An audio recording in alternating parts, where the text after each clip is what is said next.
नमस्कार, बोंजो. मी आहे प्रिया आणि स्वागत आहे एका नवीन व्हिडिओमध्ये. आजचा व्हिडिओ खूप स्पेशल आहे माझ्यासाठी कारण मला ऑन्तिबमध्ये म्हणजे साऊथ ऑफ फ्रान्समध्ये येऊन 1 वर्ष झालं आहे आणि या वर्षभरात मी काही गोष्टी फ्रान्सबद्दल, इथल्या लोकांबद्दल, इथल्या संस्कृतीबद्दल शिकले आणि काही स्ट्रगल्स मला आले. हे मी या व्हिडिओच्या माध्यमातून तुम्हाला सांगणार आहे. आणि बराच वेळ थांबल्यानंतर सूर्य थोडा ढगांमागे गेलाय, त्यामुळे मला नीट कॅमेराकडे बघता येत आहे. मी आता परत माझ्या फेवरेट ठिकाणी आहे, समुद्रकिनारी बसली आहे आणि सुंदर समोर असा नजारा आहे. ओके. तर सगळ्यात पहिल्यांदा मी जेव्हा फ्रान्समध्ये आले तेव्हा पहिली गोष्ट ही होती, अरे हे तर खरंच तेवढं स्वच्छ आहे जेवढं आपण मूवीजमध्ये आणि व्हिडिओजमध्ये बघतो. दुसरी गोष्ट, फ्रेंच लोक त्यांची भाषा खूप जास्त जपतात. मी जेव्हा सुरुवातीला तुलूसमध्ये होते तिथे जास्त लोक इंग्लिश नव्हते बोलत, पण इकडे आल्यानंतर इकडे टुरिस्टी रिजन असल्यामुळे बरेच लोक इंग्लिश बोलतात, त्यामुळे तो स्ट्रगल थोडा कमी झाला. पण तरीसुद्धा इथे जे काही डॉक्युमेंटेशनचं वगैरे काम आहे ते सगळं करायला फ्रेंच थोडी का होईना यावी लागते. तर तिथे एक एक्सपिरियन्स असा आहे की तिथे सोशल सिक्युरिटी म्हणजे हेल्थसाठी कार्ड घ्यावं लागतं तुम्हाला. तर ते करायला मी फोनद्वारे जेव्हा त्यांच्या सपोर्टला कॉल केला तेव्हा त्यांना स्पेलिंग सांगावी लागते नावाची, कारण त्यांच्यासाठी खूप नवीन असतं इंडियन नावं. आणि माझं नाव जे की खूप मोठं आहे त्यामुळे त्यांना फ्रेंचमध्ये अल्फाबेट सांगणं पण स्ट्रगल होतं सुरुवातीला.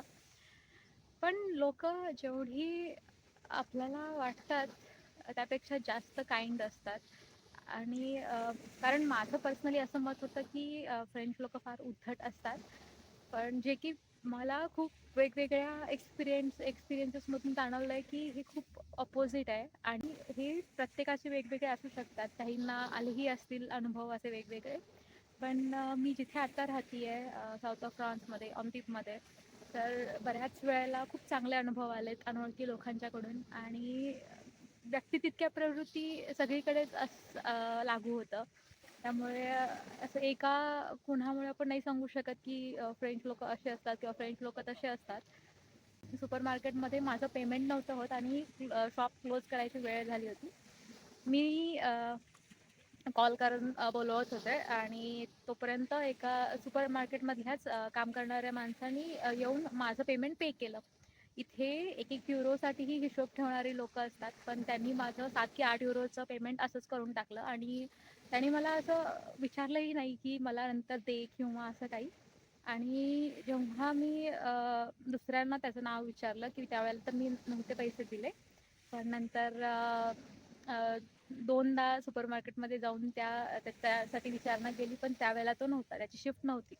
तिसऱ्या वेळेला जेव्हा मी गेलो त्यावेळेला लिटरली आपल्याकडे कसं हॉटेलमध्ये जेवून झाल्यावरती लोक मी करतो तू करतो असं करत एकमेकांचे वॉलेट काढून घेतात किंवा पैसे पे करू देत नाहीत, तसंच सिमिलरली तो पैसे घ्यायला नाहीच म्हणत होता. तर असेही आहेत लोक इथे.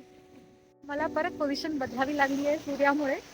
पण हां, तर आपण कुठेही राहत असताना आपल्याला काय गोष्टी मॅटर करतात.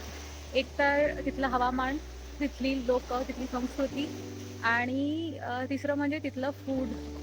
आम्ही व्हेजिटेरियन आहोत आणि French basically non vegetarian culture असल्यामुळे इथे खूप ऑप्शन नाही आहेत अवेलेबल. पण असंही नाही आहे की तुम्हाला कुठे मिळणार नाही. लाईक खूप सारे मिडल ईस्टमधले पदार्थ व्हेजिटेरियन आणि यात काय काय मी सांगते ती आहे बेक केलेली पदार्थ अवेलेबल असतात. त्यानंतर इटालियन फूडमध्ये व्हेजिटेरियन बरंचसं आहे.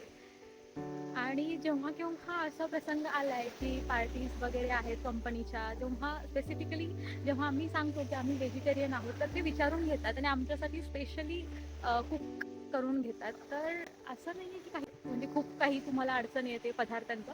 हां, हे मात्र होतं की जेव्हा केव्हा इंडियन रेस्टॉरंटमध्ये जायचं असं म्हणतो तेव्हा असं वाटतं तिथलं जेवण खाऊन की अरे याच्यापेक्षा तर चांगलं आपण घरीच बनवतो. तर तो एक तोटा आहे आणि नाही इथं 10 मिनिटं ब्लिंकिट, स्विगी, झोमॅटो काहीही नाही आहे. ऑफकोर्स उबर इट्स आहे आणि तिथून ऑर्डर करू शकतो. पण ते कल्चर एवढं पॉप्युलर नाही आहे इथे, कारण इथले लोकं एन्जॉय करतात सुपर मार्केटमध्ये जाऊन खरेदी करणं, तिथल्या लोकांशी इंटरॅक्ट करणं. बेसिकली जे इथले लोकं एक्सरसाइजच्या बाबतीत खूप जास्त स्ट्रिक्ट आहेत. तर मला वाटतं ग्रोसरी करणं हे त्यांचा डे टू डे लाईफमधला एवढा बेसिक रुटीन आहे, किंवा फ्रेंच लोकांसाठी असेल की इथूनल्या बेकरीमधून जाऊन बगेत घेणं, रोजच्या रोज फ्रेश बगेत घेणं. तर या सगळ्या छोट्या गोष्टी त्यांच्यामुळे त्यांची लाईफस्टाईल आहे ना, ती खूप जास्त ॲक्टिव्ह आहे. आणि त्यामुळे त्या आणि इथे एज रेस्ट्रिक्शन नाही आहे की तुम्ही 80s 90sमध्ये आहात तर तुम्ही एक्सरसाइज नाही. लोकं त्यांच्या पार्टनरसोबत, त्यांच्या कुत्र्यासोबत रोज चालायला येतात, इवन धावतात पण. तर एवढं सगळं बघून खूप जास्त मोटिवेट व्हायला होतं की अरे यार, आपण तर एवढे यंग आहोत, आपल्याकडे दुसरी काही आपली लिमिटेशन नाही आहे, तर आपण तर एक्सरसाइज नक्कीच करू शकतो. हा एक खूप मोठा हायलाइटिंग पॉईंट होता फ्रेंच कल्चरचा माझ्यासाठी. कारण मी नेहमी मजा करते की दिवसाच्या कुठल्याही वेळी, कुठल्याही हवामानात, पाऊस असो, थंडी असो, कडक ऊन असो, आणि कुठल्याही ऋतूमध्ये, जिथे इथे मोस्टली 4 ते 5 महिने तुम्हाला मोस्टली क्लाउडी वातावरण असतं, थंडी असते, तेव्हाही लोक चालतात, पळतात आणि बाकीचे सगळे एक्सरसाइज करतात. तर ही एक गोष्ट मी खूप शिकली आहे की एक हेल्दी लाईफस्टाईल जगायला तुम्हाला एकतर चांगलं खायला पाहिजे आणि एक्सरसाइज इज मस्ट. ऊन असं आहे ना, मुंग्यांसाठी साखर जशी असते ना, तसं इथल्या लोकांसाठी ऊन आहे.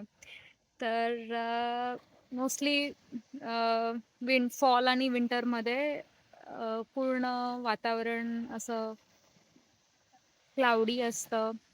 एवढा जास्त सूर्यप्रकाश नसतो. तर थोडं ऊन दिसलं की तुम्हाला एवढी गर्दी दिसेल रस्त्यांवरती, बीचेसवरती. लोकं नुसते झोपायला आलेत किंवा इवन लंच वगैरे किंवा घेऊन बीचवरती एन्जॉय करतायत. इवन आत्ताही 2 दिवस पाऊस होता आणि आज ऊन पडलंय. त्यामुळे एवढी लोकं आहेत इथे. मी दाखवते. आता थोडं बोलूयात इथल्या वर्क लाईफ बॅलन्स विषयी. तर फ्रेंच लोकं कामाच्या बाबतीत खूप लेड बॅक असतात, असं मी ऑब्झर्व्ह केलंय. कारण 12च्या ठोक्याला मग ते काहीही असो, ते लोकं तुम्हाला कॅन्टीनमध्ये दिसतील. इवन फक्त ऑफिसमध्येच कशाला, तर मी इवन हायकिंग करताना बघितलंय, जिथे कुठे असतील तिथे टिफिन काढून आपलं खायला सुरू. इवन स्कीइंग, स्विमिंग, कोणतीही ॲक्टिव्हिटी करत असाल, 12च्या ठोक्याला त्यांच्या हातात जेवण हवं. ओके, तर मी कामाविषयी बोलत होते. तर ते लोकं कामाला as a part of life समजतात. नॉट की मी आपल्याकडे ऑब्झर्व्ह केलंय. मी भारतात इकडे यायच्या आधी 5-5.5 वर्ष काम केली आहेत कॉर्पोरेटमध्ये. तर इथे वीकेंडला काम करणं इज नॉट नॉर्मल. त्यानंतर एकमेकांच्या कलीगकडे तुमचा पर्सनल नंबर नसतो. Like whatever is there is between the office time and that's it. Like कितीही चांगली तुमची मैत्री झाली कलीगसोबत, तर ते ऑफिस टाईम बरोबरच राहतं मोस्ट ऑफ द टाइम्स. आणि 5 नंतर you are not suppose to reply on official channel. So तुम्हाला कितीही अर्जंट काम असलं तर ते असं की उद्या सकाळी 9 वाजता जे काही असेल ते, आता काही नाही. तर ते पर्सनल लाईफला खूप व्हॅल्यू करतात आणि माझ्यासाठी ते खूप इम्पॉर्टंट होतं. कारण याआधी मी खूप वर्कहोलिक आहे आणि माझं असं असायचं, ऑफिसमधून घरी जरी गेलं की थोडंफार काहीतरी करून परत ऑफिसचा लॅपटॉप घेऊन बसायचं. मला इथे आल्यापासून एकदाही आठवत नाहीये की मी घरी आल्यावरती ऑफिसचा लॅपटॉप उघडलाय. आणि त्यामुळेच भरपूर वेळ मिळतो खूप साऱ्या गोष्टी करायला. मग ते एक्सरसाइज असो, नवीन स्किल शिकणं असो किंवा फक्त एंटरटेनमेंट असो किंवा काहीच नाही, तर फक्त निवांत बसून राहणंही असो. टीमबद्दल बोलायचं झालं तर इथे खूप जास्त डायव्हर्सिटी आहे. कारण माझ्या टीममध्ये 7 वेगवेगळ्या देशाचे लोक आहेत.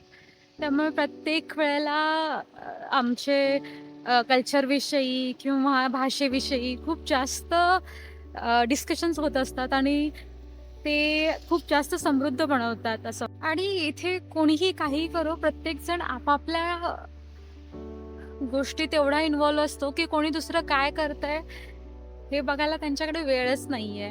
त्यामुळे मला हे एक कॉन्फिडन्स पण भेटला. मी आधी खूप हेजिटेट करायचे पब्लिकली व्हिडिओ करायला. पण आता तो एक आत्मविश्वास पण मिळालाय की यार, नो वन केअर्स. आपल्याकडे लोकं बघतायत किंवा काय करतायत. प्रत्येकजण आपापल्या कामात बिझी आहेत. तर ऑफकोर्स फॅमिलीची, तिथल्या फ्रेंड्सची आठवण येते. पण दॅट्स लाईफ आय थिंक. घरी जायला पण पूर्ण प्लॅन करावं लागतं. आणि इराकचं युद्ध सुरू आहे, तर माहित नाही कधी सिच्युएशन नॉर्मल होईल. पण त्याला पॉझिटिव्ह साईड पण आहे की इथे जे फ्रेंड्स बनतायत, like family away from family, तर नवीन लोकांची ओळख होते आणि ते आपल्या क्लोज बनतात. बऱ्याच वेळेला असं पण होतं की इंडियन्सना भाव नाही देत. मी खूप वेळा बघितलंय. पण जर तुम्हाला खरंच इच्छा असेल लोकांशी ओळख वाढवण्याची आणि लोकांशी मैत्री वगैरे करायची, तर तुम्ही एकटे नाही राहू शकत. कुठेही जगाच्या पाठीवर तुम्ही कुठेही गेलात तरी तुम्हाला मित्र भेटतील, चांगली नाती तयार होतील. तर असा काहीसा हाय लेवल ओव्हरव्ह्यू होता माझ्या 1 वर्षाचा. आणि मी नेहमी विसरते माझ्या व्हिडिओला एंड करायला. तर आता घरी आले आणि असं वाटलं की अरे, मी तर एंडच नाही केला व्हिडिओ. तर thank so much for watching. आणि अजून बऱ्याचशा गोष्टी आहेत ज्या मला मांडायच्या होत्या. पण वेळेअभावी मी त्या नाही मांडू शकले. पण इथून पुढच्या व्लॉग्समध्ये मी थोड्या इन्फॉर्मेटिव्ह गोष्टी अशाच शेअर करत जाईन. तर हा व्हिडिओ लाईक करायला विसरू नका आणि चॅनलला अजून सबस्क्राईब केलं नसेल तर सबस्क्राईब करा. Thank so much. See you.